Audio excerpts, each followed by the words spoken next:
वंदे पुरुषोत्तमं वंदे पुरुषोत्तमं वंदे पुरुषोत्तमं। परम प्रेममय श्री श्री ठाकुर श्री चरण में मोर भूमिष्ठ प्रणाम। परमराध्या जगज्जननी श्री श्री बड़मा परम पूज्यपाद श्री श्री बड़दा परम पूज्यपाद श्री श्री आचार्य देव श्री चरण में मोर भूमिष्ठ प्रणाम। समस्त दादा और माँ मान मोर आंतरिक रानंत जय गुरु। आशा करे समस्ते भलरे अछंती एवं भलरे रहिबे यही परम पितांक चरण प्रांते प्रार्थना जनाए। आज जो विषयटी नहीं कि आलोचना करने को जाउची बा पाठ करने को जाउची ताहा होची कौन अंतर अधिकारी हेबो केपरि। अंतर अर्थात हृदय, हृदयर अधिकारी अर्थात हृदयवान किपरि हेबो। आमे कौन चाहू जे बापा माँ भाई बंधु स्त्री पुत्र कन्या आदि समस्ते मते भल पाआंतु नुह कि समस्ते मते सम्मान करंतु, समस्ते मते श्रद्धा करंतु, समस्ते मते भल पाआंतु नुह कि। हेले एई भल पाइबार पात्रटी सुयोग्य हेबा पाई कौन करबा पड़िबो? सेमानकर हृदय को जितिबा पड़िबो, सेमानकर मन को जितिबा पड़िबो। एइटा केतेबेले संभव थरे भाबी देखंतु तो।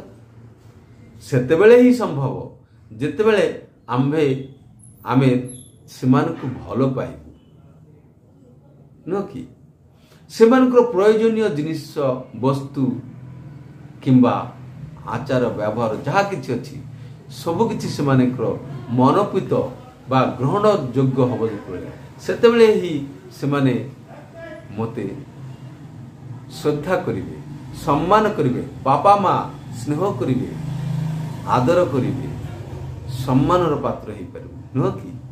हेले एइटा किपरि संभव हबो?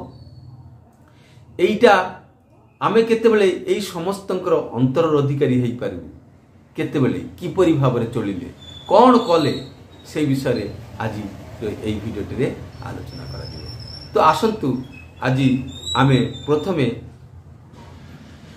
से निष्पत्ति रे जीवा पूर्व गोटे बाणी पाठ करिबा। परम प्रेममय श्री श्री ठाकुर अनुकूल चंद्र तांकर श्री हस्त रे लेखि जाइथिबा बाणी जहा सत्तर संग्रामे पढ़ी थाउ ता मध्यरु गोटे बाणी को नेबा। से बाणीटी कोन? विश्वास कर अंतरर अधिकारी हबो, विश्वास कर अंतरर अधिकारी हबो।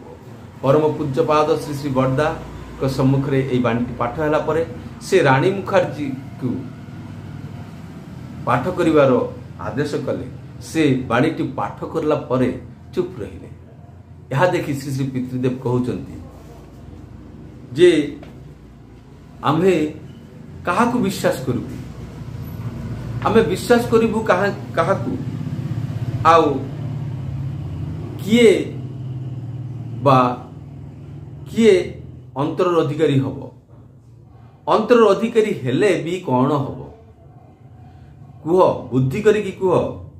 से किछि न कहिबारु किछि क्षण परे परम पूज्यपाद श्री श्री पितृदेव कहिबा आरंभ कले, सुन दोष गुण सबु ही अछि, अंतरर अधिकारी हेबाकु गले हेले विश्वास करिबाकु हुए। भल पाइबा बा प्रेम देई भलबसा देई अंतर अधिकारी हेबाटा ही असल कथा। अंतर अधिकारी न हेले कहार मध्य भल करी हुए नाही। आमे जदि कहार भल करिबा चाहू, मु जदि कहार भल करे हेले ही तो से मते श्रद्धा करिवो, भक्ति करिवो। हेले कहार भल करिबा को हेले कोन करिबा पड़िबो? अंतरर अधिकारी हेबाक पड़िबो। अंतरर अधिकारी न हेले भल करी हुए नाही। हेले अंतरर अधिकारी हेबाक गले कोन करिबा को? भल पाइबा को पड़िबो, भल पाइबा देबा को पड़िबो। आ भल पाइबा को हेले कोन करिबो को पड़िबो? दोष गुण सब किछि को त्याग करी तांको ऊपर तांको विश्वास करिबा को पड़िबो। जहा को विश्वास करी हुए से ही श्रद्धा करे, भल पाए। ତାହାର ହିଁ ଅନ୍ତରର ଅଧିକାରୀ ହୋଇ ହୁଏ। ପରମ ପିତା ଅଛନ୍ତି, ଯଦି ବିଶ୍ୱାସ ନ କରେ ତାହେଲେ କାହାର ଅନ୍ତରର ଅଧିକାରୀ ହବ? କାହାରି ବି ନୁହଁ। ଅନ୍ତରର ଅଧିକାରୀ ହେବାକୁ ହେଲେ ଭଲ ପାଇବାକୁ ହୁଏ, ବିଶ୍ୱାସ କରିବାକୁ ହୁଏ। ଅନେକ ଲୋକ ଅଛନ୍ତି ରାମାୟଣ ପଢ଼ନ୍ତି, ବିଶ୍ୱାସ କରନ୍ତି ନାହିଁ। ଅନେକ ଅଛନ୍ତି ବିଶ୍ୱାସ କରନ୍ତି ଏବଂ ସେଥିରେ ମନ ଭୁଲି ରହେ, ଆନନ୍ଦ ପାଆନ୍ତି, କର୍ମରେ ପ୍ରେରଣା ଜାଗେ। ସେଇଭଳି ଭାବରେ ଚଳୁ ଚାଲିଚଳନ ନିୟନ୍ତ୍ରଣ କରେ। ଅନେକାଂଶରେ ଅନ୍ତରର ଅଧିକାରୀ ହୁଅନ୍ତି।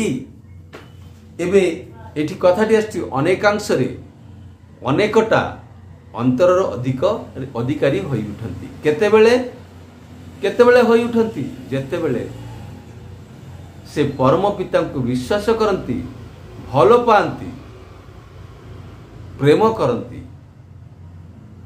ହେଲେ ପ୍ରଥମେ କଣ ଦରକାର? ବିଶ୍ୱାସ କରିବା। ହେଲେ ଏଇ ପରମ ପିତାଙ୍କ ଅନ୍ତରର ଅଧିକାରୀ ହେବୁ କିପରି?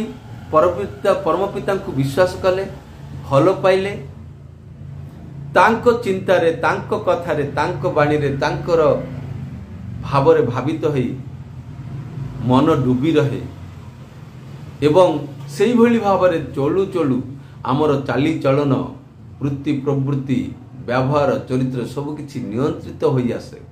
ସେତେବେଳେ ହିଁ ଆମେମାନେ ଅନେକାଂଶରେ ଅନ୍ତରର ଅଧିକାରୀ ହେଇଉଠୁ। କାହାର ଅନ୍ତରର ଅଧିକାରୀ ହେଇଉଠୁ? ସେଇ ପରମ ପିତାଙ୍କ।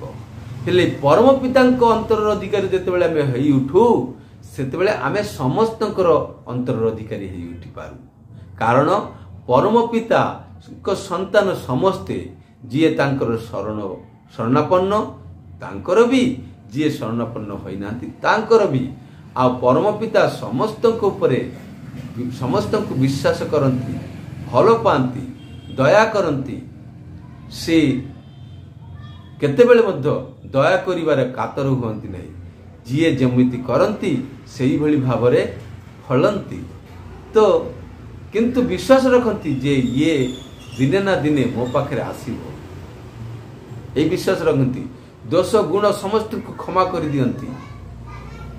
କେବଳ ତାଙ୍କୁ ଟିକେ ବିଶ୍ୱାସ କରି ତାଙ୍କ ବାଟରେ, ତାଙ୍କ ଅଭିମୁଖେ, ତାଙ୍କ ଆଡ଼କୁ ଚାଲିବା ଆରମ୍ଭ କଲେ ସେ ସମସ୍ତଙ୍କୁ ସବୁକିଛି ଦୟାକରି କ୍ଷମା କରିଦିଅନ୍ତି, ଦୋଷ ତ୍ରୁଟିକୁ ଭୁଲି ଯାଆନ୍ତି।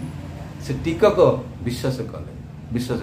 ଆଉ ସେଇ ଯିଏ ସମସ୍ତଙ୍କୁ ଭଲ ପାଆନ୍ତି, ତାଙ୍କୁ ଯେତେବେଳେ ଆମେ ଭଲ ପାଉ, ତାଙ୍କର ଭାବରେ ଭାବିତ ହୋଇଥାଉ, ଡୁବି ରହୁ, ସେତେବେଳେ ଆମେ ଆନନ୍ଦର ଅଧିକାରୀ ହେଉ ଏବଂ ସେତେବେଳେ ହିଁ ସମସ୍ତଙ୍କୁ ଆମେ ବିଶ୍ୱାସ କରିପାରୁ, ଭଲ ପାଇପାରୁ ଏବଂ ସମସ୍ତେ ମୋ ପାଖରେ ଆସି ଆନନ୍ଦ ଅନୁଭବ କରନ୍ତି। କାହିଁକି? ମୁଁ ପରମ ପିତାଙ୍କ ଅନୁସରଣ କରି ଚାଲେ ଏବଂ ମୋର ବୃତ୍ତି, ପ୍ରବୃତ୍ତି ସବୁକିଛିକୁ ସେଇଭଳି ଭାବରେ ଚାଲିତ କରିବାକୁ ଚେଷ୍ଟା କରେ, ନିୟନ୍ତ୍ରିତ କରେ। ତେଣୁ ମୋ ପାଖରେ ଆସିଲେ ସେମାନେ ମଧ୍ୟ ଆନନ୍ଦ ଅନୁଭବ କରିବେ। ପରମ ପୂଜ୍ୟପାଦ ଶ୍ରୀ ଶ୍ରୀ ଆଚାର୍ଯ୍ୟ ଦେବ ଥରେ କହୁଥିଲେ, ମୁଁ ଆସିଛି, ଦେଓଘର ଛାଡ଼ିକି ଆସିଛି 3 ମାସ ହେଇଯାଇଛି। ମୁଁ ମାଲିକଙ୍କ ଦୟାରେ ମୋର ସ୍ତ୍ରୀ ପୁତ୍ର କଣ କରୁଛନ୍ତି, କଣ ନ କରୁଛନ୍ତି, ମୁଁ ସେଇଟା ଚିନ୍ତା କରେନି। କିନ୍ତୁ ମାଲିକଙ୍କ ଦୟାରେ ସେ ହିଁ ସବୁ କିଛି ଠିକ୍ କରି ରଖିବ। ସେ ହିଁ ତାଙ୍କର କଥା ବୁଝିବେ, କାରଣ ମୁଁ ମାଲିକ। ହେଲେ ପରମ ପୂଜ୍ୟପାଦ ଶ୍ରୀ ଶ୍ରୀ ଆଚାର୍ଯ୍ୟ ଦେବ ହେଉଛନ୍ତି ସେଇ ପରମ ପିତାଙ୍କ ଅନ୍ତରର ଅଧିକାରୀ, ହୃଦୟର ଅଧିକାରୀ। ହୃଦୟ ଦିଅ, ହଟିଯିବାକୁ ପଡ଼ିବ ନାହିଁ। ନିର୍ଭର କର, ଭୟ ପାଇବ ନାହିଁ। ବିଶ୍ୱାସ କର, ଅନ୍ତରର ଅଧିକାରୀ ହେବ। ପରମ ପ୍ରେମମୟ ଶ୍ରୀ ଶ୍ରୀ ଠାକୁରଙ୍କ ଶ୍ରୀ ହସ୍ତ ଲିଖିତ ଏହି ବାଣୀ ଗୁଡ଼ିକ ସେହି ସତ୍ୟାନ୍ୱେଷଣରେ ଅଛି। ସତ୍ୟାନ୍ୱେଷଣ ଆଉ ଠାକୁର, ସତ୍ୟାନ୍ୱେଷଣ ଆଉ ପରମ ପୂଜ୍ୟପାଦ ଶ୍ରୀ ଶ୍ରୀ ବରଦା ଭିନ୍ନ ନୁହଁ। ତେଣୁ ଆମେ ତାଙ୍କୁ ଅନ୍ତର ଦେଇକି ବିଶ୍ୱାସ କରି ଭଲ ପାଇବା, हेले आमे समस्तंकर बापा माँ भाई बंधु कुटुंब स्त्री पुत्र कन्या पाड़ा प्रतिवेशी समस्तंकर अंतर अधिकारी हो पार यही भाव जी समस्तंकर अंतर अधिकारी तांकु ठीक अच्छे आज ये नेक्स्ट वीडियो रे आउट देखा जय वंदे पुरुषोत्तम।